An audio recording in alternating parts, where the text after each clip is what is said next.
เจ็บบ่จัก เพิ่นเป็นคนอาย นายบ่ เด้อ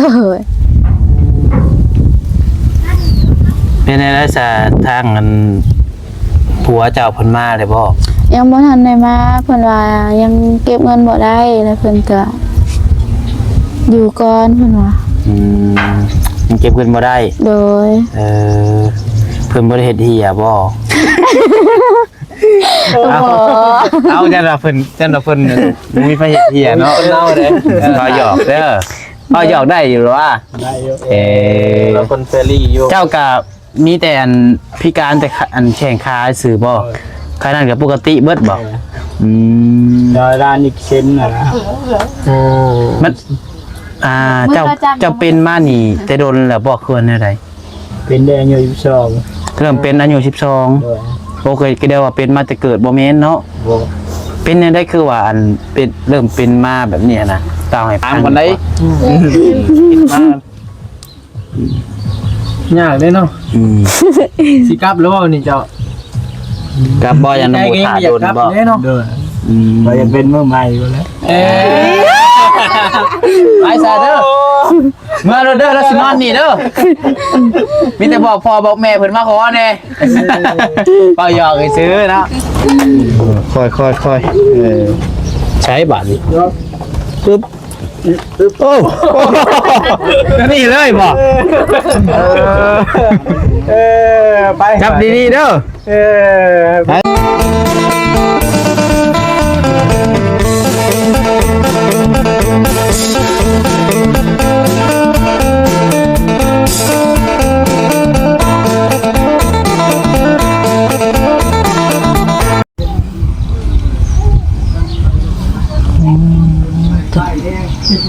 ของใหม่นี่พี่น้องเนาะใช้ขี้ฝุ่นจับแล้วอันนี้เนาะตัว นี่ก็เข้ามา แดงมองต้องพี่น้องเอ้ยเอ้า ดีเด้อบ่าวไทยเด้อ สบายดีบ่ดีสบายดีน้องร้อยบ่ได้เห็นกันโดนเติบเนาะว่าวันนี้เห็ดเปิ้นๆอยู่เว้ยใช่น่ะเขียวงามอยู่คือว่าไปดัดมันบ่ โอ้มาเขียวห่างก็เลย ห่างนี่แท้นะเนาะใช่ลองมึงดูล่ะลองสตาร์ทมึงดูนี่ ข่อยกำลังสิลักไปกินนี่รถ แล้ว รถใหม่เพิ่นเอิ้นเสียบแต่ไว้อยู่ เสียบไว้เด้อล่ะเด้อเขาหลักไปได้หั่น พอหาแต่พาน้องดีมาไปเป่า เฮ้ย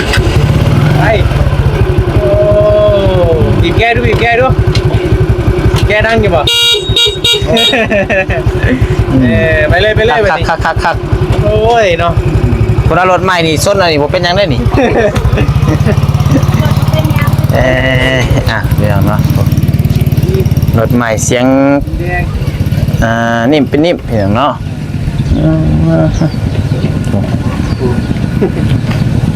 มึงได้ตำเหล้าได้เห็นว่ารถใหม่กับตำเสาเพื่อนน่ะพอแห้งได้ฮะขี่มาห่มพี่เลยสีแดงแดงดำแดงดำคักเนาะเอาใส่เนาะ โดยงามเลยได้นี่ ข่าวกับคนบ่เป็นอะไรคือข่าวกับคนพอดีสมส่วน เป็นยัง ไม่ยังนะ อ๋อน้ำล้น แหล่ไปตาตกใจเลย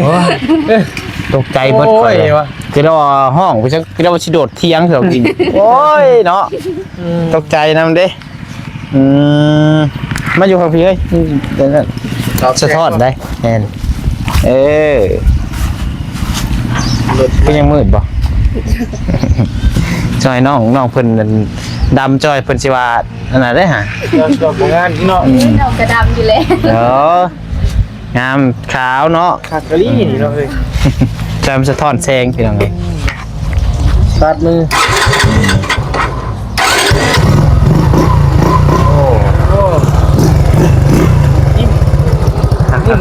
เบิดหลายรถแล้วน้ำมันเบิดได้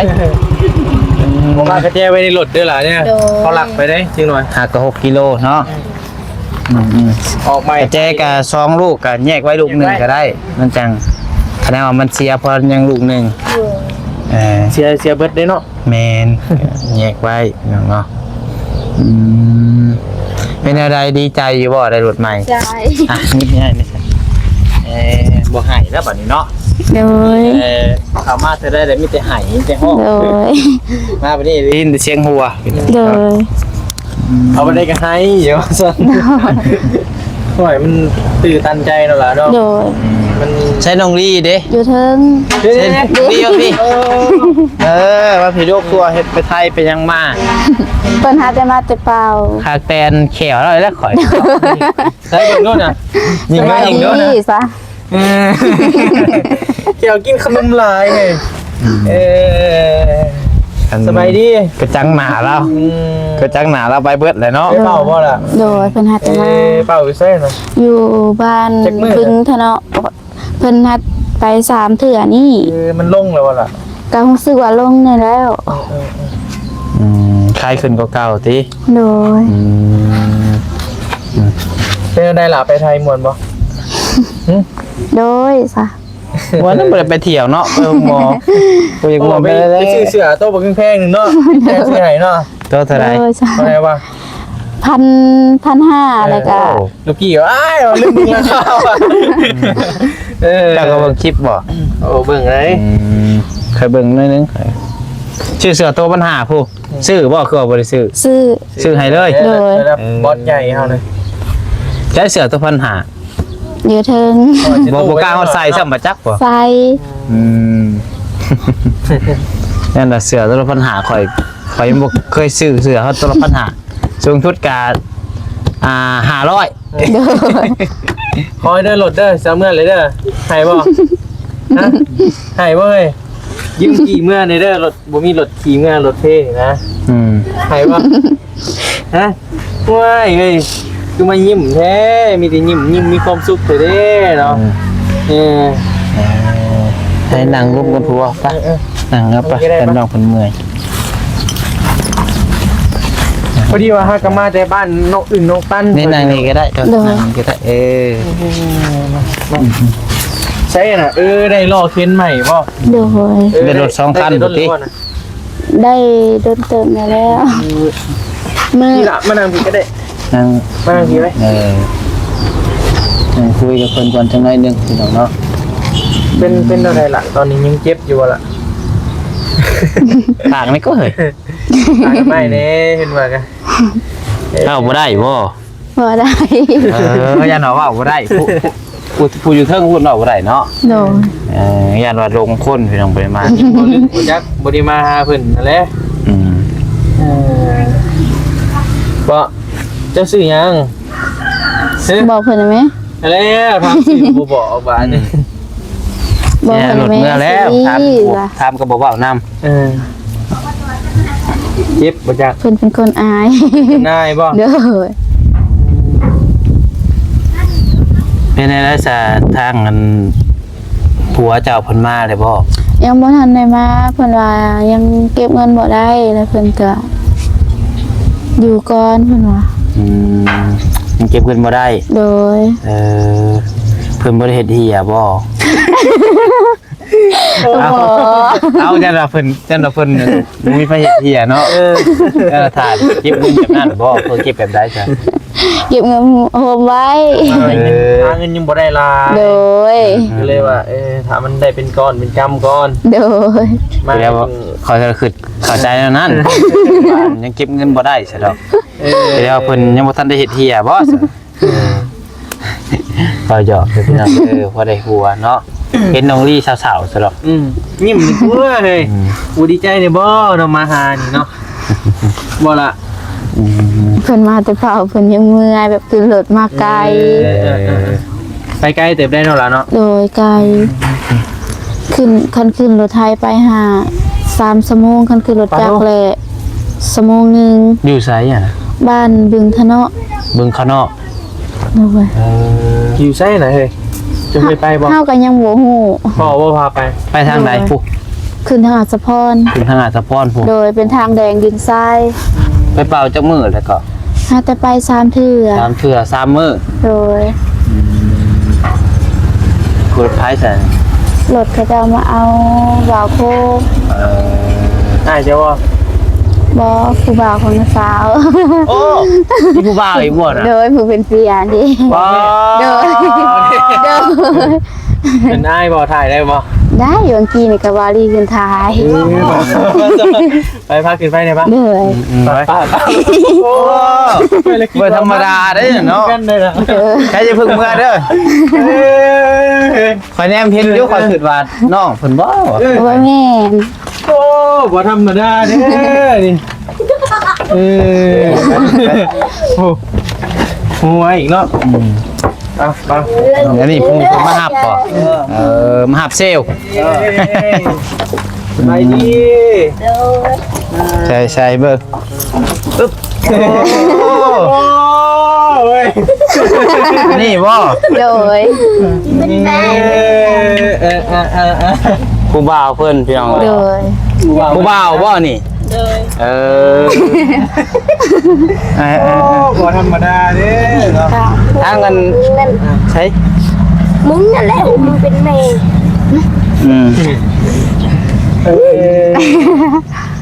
ใส่เจ้าชื่อยังไอ้ฮะเบาโกเอ้ย ยังน้องร้อย หัวกระ อยู่ เจ้า บ้านเดียวกันป่ะเจ้าอยู่บ้านนะแพทย์เป็นแฟนกันด้นหรือวะนี่อ้าวจิเกน ตกลงปรงใจแล้วบ่คือก็คุยกันบ่ จิปี้อ่ะ3 เดือน 23 ก็3ปีเจ้า 23 ก็ถามเพิ่นบ่เข้าใจเด้ฮะ อายุ23 ปี คุยกันดนแล้วบ่แต่เดือน8 สิฮอดปีเลยได้เนาะประมาณ7 เดือนวะ6-7 เดือนบ่ โดย เอาไม้ให้นี่ไปเพิ่นด้วยเนาะนี่ให้ตามบ่าวให้ได้ ไอ้วันนี้ โอ้ยเนาะถ้าก็ฮู้ในตอนแรกว่าคิดว่าแบบพี่น้องอย่างเงี้ย คือดอนน้องนึงมันนั่งลิ้นซื่อผู้บ่าวบ่โอ้ บ่ธรรมดา ซะ3ปีเนาะได้พูนเอื้อยนะ3หา24เป็นเอื้อยปีนึง โดย ขอโทษเด้อว่าถามนี่ทางเจ้ากับเป็นคนปกตินี่บ่ คือกัน โอ้เป็นนั่นหยังก็ค่ะพิการคือกัน โอ้จากคาถาที่ผมมุกอ่ะ ฮะ บอกคนคนนั้น หยังก็ บอกเขาจะเอาเขาถ่าย เข้าคม โดย แป๊บหนึงเด้อแป๊บหนึงขอสัมภาษณ์ก่อน หมู่เรื่อย เราเคยเรา เราเคย ให้นะ โอ้แต่ว่าเพิ่นกับเป็นพิการเนาะจอขอโทษนำตีนบ่ขอบอลขอแข่งอะไรไปเลยเราก็ย่างบ่ได้ผู้นี้ก็ย่างได้บ่ซะเจ้า บ่ได้ เอาอาลินนะผู้สาวเห็นได้สามาให้มวนพามาบอกเบิ่งพี่น้องแข่งแล้วบ่รู้เพราะง่ายๆก็เพิ่นก็คือกันพี่น้องเนาะผู้ว่ากับผู้สาวกับพิการเนาะบ่ก็แปลกอยู่ได้ก็สิว่านั่นนะไปอันเห็นกันอยู่ไสอันนี้อยู่เฟซให้จีบให้ก่อน คนนี้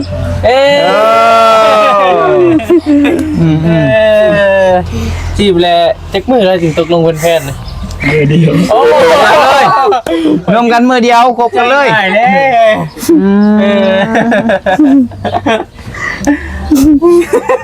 เกินอีกแล้วเนาะให้เกาหูเนาะพี่น้อง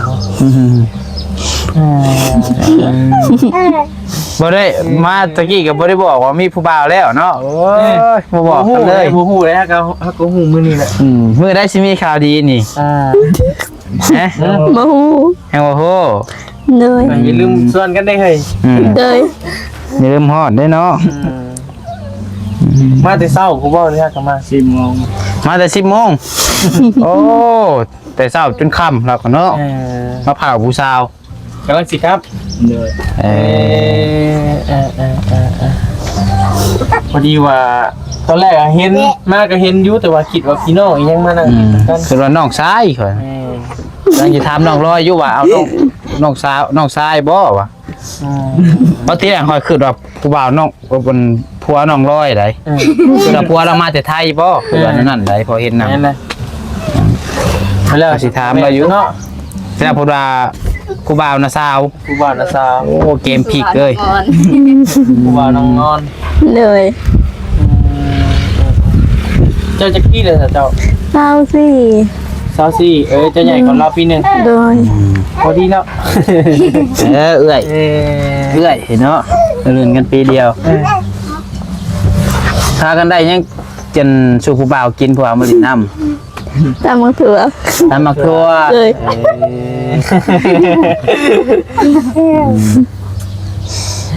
ผู้บ่าวได้สาวยังมาผ่าผู้สาวบ่มีบ่มีแต่ตัวกับหัวใจ โอ้ยสาวมันยิ้มมีความสุขดีเลยนะ โอ้ผู้บ่าวมีแต่ผู้สาวให้มีความสุขเนาะถ้าเจ้าไปลินน้ำผู้สาวจะมีความสุข บ่เคยไปเลย แน่นบ่ เป็นบ่ อ่า บ่มีคนเน่าเลย พอหยอกเด้อพอหยอกได้อยู่หรอวะ ได้อยู่ เ เราคนเฟรลี่อยู่ เจ้ากับมีแต่อันพิการแต่อันแข่งขาสื่อบ่ขนาดกับปกติเบิดบ่อืม ดอยร้านอีกเช่นนะ มันเจ้าเป็นมานี่แต่โดนแล้วบ่ควรแนวใด เป็นแดงอยู่ยี่สอง เริ่มเป็นอายุ โดย 12โอเคก็เดียวว่าเป็นมาแต่เกิดบ่แม่นเนาะ โบ เป็นแนวได้คือว่าอันเป็นเริ่มเป็นมาแบบนี้นะเล่าให้พังหน่อยว่าเล่าจื้ออยู่บ่ก่อนสิเกิดเรื่องแบบนี้ก่อนสิย่างบ่ได้นี่ตะกี้ก็ย่างได้แม่นบ่ตอนนั้นเกิดมานี่จนฮอดอายุ12 ปี โดย ได้เป็นแนวใดนะ ดำน้ำไปล้ม ไปอาบน้ำในร่ม โดย ร่มในยางมาได้เลย ล้มในยางมาได้มันสั่นเลย โอ้ร่มถือยางบอกคือว่าร่มละล่านี่ ล้มกระตักตะกอน ร่มแล้วตำใส่คอนไม้ โดย เอ้าผู้ตำใส่คอนไม้เกินเกี่ยวกับคาเฮาซะคือแข่ง มือกัน โทษเดินเจ้าเด็กมาให้เบิ่งได้บ่ว่าเขาอยากเห็นหั่นน่ะมันจังมันจอง แล้วย่างมาได้เลยเนาะเวลาอันไปนั่นนี่ได้ใส่ไรข้านไปบ่ บอกแกรอ รอ สุดรอ เนาะแล้วก็หากขึ้นว่าเป็นจะเกิดว่าแม่นเนาะ ถ้ากับเป็นแต่ตอนยังน้อยกับบริเป็นเหมือนบอก บอก ถ้าก็เป็นว่า12 ปีแล้วแต่ว่าผู้นี่ฮะผู้สะออนนี่เป็นแต่เกิดเนาะ โดย แล้วเราก็บ่ได้แม่นว่าคนนั่นสิร้ายแต่ว่าเราก็คนงามเจือเนาะ นั่นแหละ คนหน้าจบตาดีพี่น้องเอ้ยแต่ว่าเราพิการแข้งขาที่ซื้อผู้นี้ก็ได้มาลินนำกันตลอดบ่ มาชมพู ถ้าก็มา2เทื่อ ตั้งแต่ร่วมกันน่ะเทื่อที่2มาหาผู้สาวนี่ โดย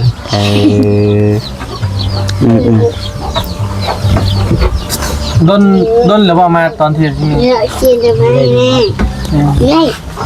ที่1ก็มีเทื่อที่2ก็มาเลยหรือว่า หน่อยก็3 4 5 6 7 8ตามมา เมื่อเลย จะเบียงเมื่ออ้าว จะไปอย่างเมื่อเลย เป็นอะไรคือว่าบ่อยากเมื่อติดใจเหรอบ่พี่ซีเมนแล้วเนาะคนนี้เนาะบ่ บ่อยากเมื่อก็บ่ยาก ให้พ่อให้แม่มาขอ สวัสดีค่ะ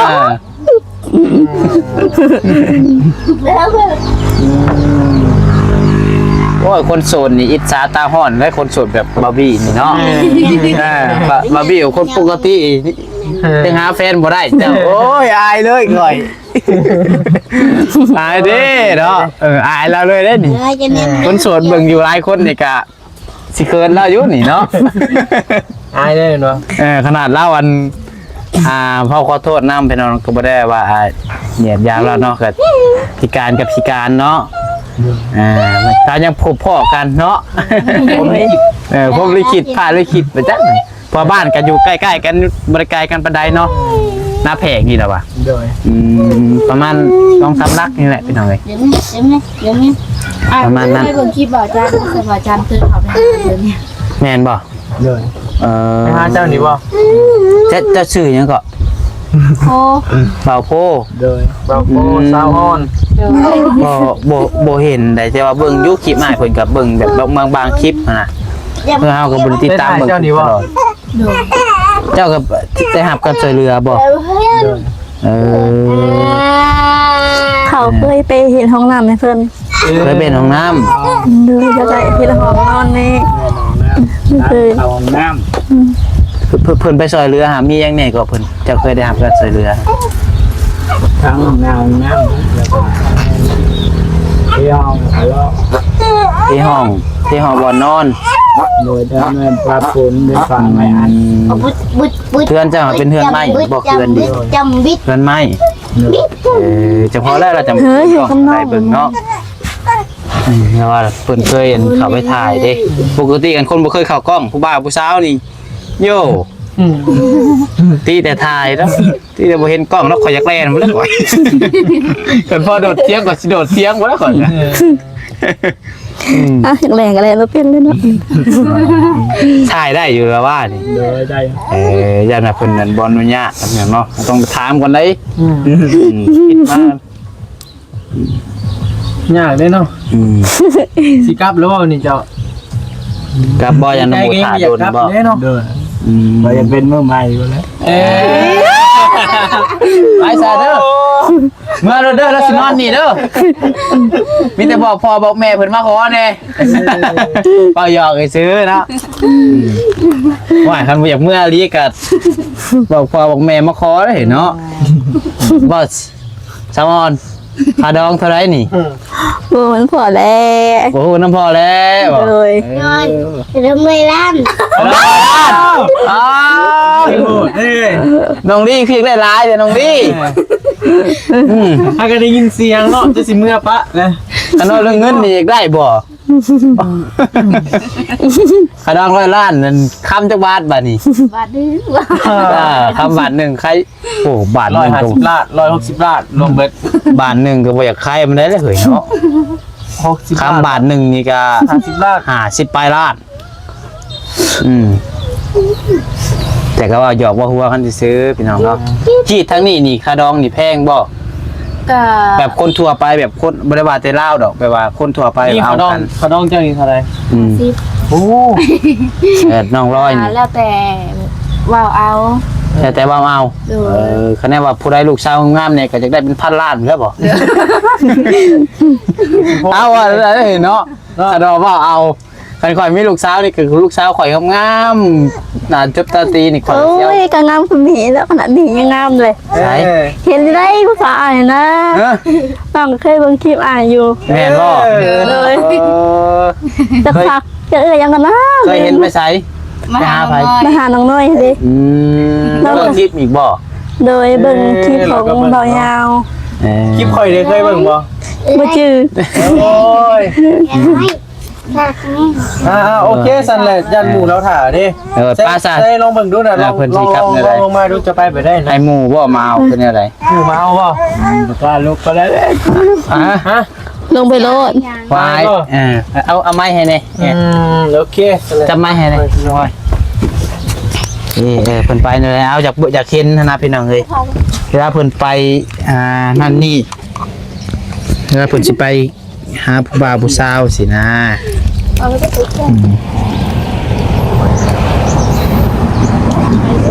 นี่แหละเพิ่นว่าเนาะเพิ่นว่าพิการแค่ตัว แต่หัวใจไม่ได้พิการเพิ่นว่าพิการตัวสุดเองวะ หัวใจบริพิการก็หักกันคือเก่าเนาะแล้วหัวใจพิการพูดแม่นั่นน่ะ ความหักความตั้งใจด้วยความหักเลย แม่นความหักมันบ่ได้อันเดียวความหักมันอยู่ที่ชน2คนคือเพิ่นว้าหั่นแหละคันภายได้ภายหนึ่งบ่มักก็คือเก่าโอ้เราถ่าโดนเลยไป แฟนแม่ครับคนนี้ ลากันนะแม่เฮ้ย หอมแก้มเอ้ยหยอกว่าหยอก บ่ได้ บ่ได้ตัวนี้เนาะ บ่ได้ ตั้งไม้ตัวนี้เนาะแล้วแต่เล่า โอกาสเลย เอาหยอกซื้อๆเห็นหยัง ไป เนาะ ไปไปแบบนี้เนาะ นั่นหรอนี่เดี๋ยวไปบ้านนี้ไหนเห็น ในเฮือนก็ไปแนวนี้ ของไอ้ลัง ลงนี่สั่งหมูครับเอาบ่ เบิ่งเด้ ลงเองก็ได้บ่จะลงเองได้บ่นี่เบิ่งขอยล จ้าง ก่อน อีอันนี้ลูกน้องร้อยอันนี้เนาะ เลย เฮ้ยลูกชายแล้วห่านบายดีป้าลุงบายดีป้าลุงเนี่ย ทำไมดี สบายดีป้าลุงเฮ้ยเฮ้ยเฮ้ยจ้าเอเออ เฮ้ยบ่ เออ เลี้ยงบ่วะ เฮ้ย เฮ้ยบ่เลี้ยงบ่ เป็นยัง บ่เลี้ยงบ่ดิ เป็นยังดอก เอาบ่วะ บ่ได้เต็มมูเป็นยังเอ้ยนะ ลงบ่ เด้อวิธีเราลงพี่น้องเนาะค่อยใช้บาทนี่ปึ๊บโอ้นี่เลยบ่ ไป จับดีๆเด้อ ไปแม่ผู้สาวน่ะไป บอกผู้สาวนะแม่ ผู้สาว คุณนี่มีหรือบ่มีผู้สาวหรือบ่เจ้าฮะมีผู้สาวหรือบ่ กินแล้ว แกแล้วบ่มีแต่อายแล้วได้ฮะ เป็นลุงมาชงเพิ่น ไปจับแล้วให้ดอกลงกันโดนเหรอเดี๋ยวเพิ่นว่ากูบอก โดย ใช่เคยมากัน2เที่ย โดย เฮ้ยยิ้มเยอะเลย จิ้มแดดโอเคนั่นเนาะเอาดีใจน้ำเพิ่นเห็นเนาะก็ดียินดีน้ำทางน้องร้อยกะได้รถคันหนึงแล้วพี่น้องเนาะส่วนงบทางอ้ายเพิ่นก็ยังเรืออยู่บ่พุ่นเนาะ โดย เรือเท่าไรจืออยู่บ่ น้ำเบาเสียงเพิ่นมาเรือ10,000ปลายน้ำบาลีบ่ฮู้ สำหรับน้องลีเด้ยังสิได้ไปไทยอยู่บ่ล่ะหรือว่ายัง บ่ได้ไปแล้ว คือว่าสุดแล้วเนาะ โดย ไปไทยเพิ่นว่าได้ซะ กาบ่ฮู้เพราะว่าได้อยู่นำที่ตอนพวกเพิ่นว่าครับพาน้องลี ก็ตามในคลิปนั่นแหละเนาะหลายคนก็คือสิเห็นนั่นแหละพี่น้องเอ้ยบ่เป็นหยังเอาฉันยินดีนำเด้อซะเด้อเดี๋ยวมื้อหน้ามื้อในเข้ามาลิ้นน้ำเด้อ โดย ให้พี่น้องเอ้ยไปเดี๋ยวพาวันออกไปเบิ่งเช้าน้ำเพิ่นก่อนเลยเด้อก ลับไปเลย โอ้ยสบายดีเนาะไปพี่น้องเอ้ย นำหน้าอยู่เด้อ ไปพี่น้องเนาะมีแต่ว่าสำหรับคลิปนี้น้องปัดไซแค่เชื่อขอโตวจบคลิปพิชิตไปเพียงเท่านี้เนาะก็พอได้หยอกได้หัวพี่น้องเนาะเบิ่งพวกบันเทิงเด้อพี่น้องเด้อบ่ดราม่ากันเนาะคนเพิ่นสิฮักกันกะมันห้ามกันบ่ได้เรื่องความฮักพี่น้องเนาะเอาอยู่ดีมีแฮงบ่ทุกคนพี่น้องเนาะส่งมาร่ำรวยเฮงๆรวยๆตลอดปีตลอดไปสำหรับคลิปนี้ขอลำลาไปก่อนแล้วขอกล่าวคำว่าสบายดี